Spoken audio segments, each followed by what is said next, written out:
This video is about breathing. Now, what I mean by that is that, of course, we're all breathing, but we want to breathe from a place which is the diaphragm, which, of course, I hope you appreciate my drawing here, but it's sort of like more like down here.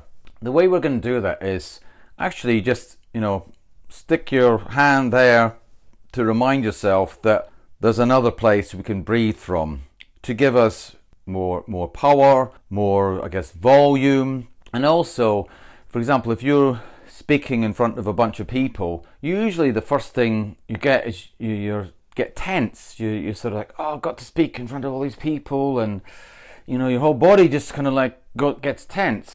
In fact, I got this tip from a yoga teacher. She was teaching the class about how to breathe. And of course, I was thinking, well, I've been breathing all my life. What are you talking about?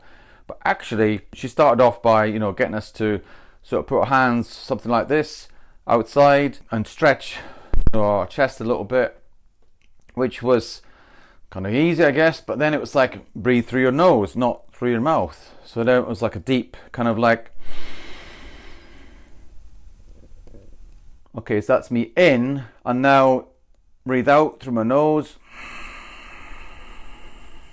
Okay, so that was sort of like, it takes a few seconds, but it's not a normal thing that we do all of the time. But if we're in a stressful situation, or if we want to focus on, okay, I'm going to breathe differently now. It might be in sports, as I say, speaking in front of people or doing something stressful.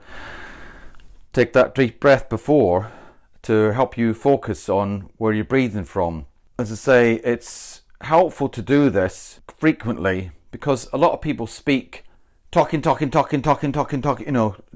constantly speaking.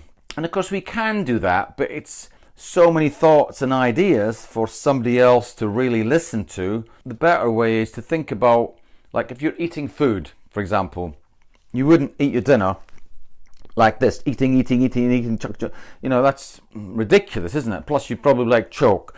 So think about it as having something to eat, digesting the food, tasting it, like just having that way of speaking, maybe listening, thinking about your own ideas. So it just feels more natural. You don't need to deliver so many thoughts back to back, but have tiny little gaps to rest and refocus on your breathing, and of course oxygen going to your brain, which is helpful.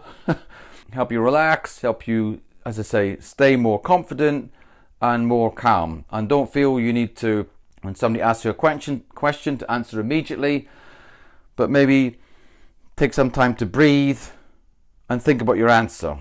Okay, Dr. Clark here. Good luck to the next one.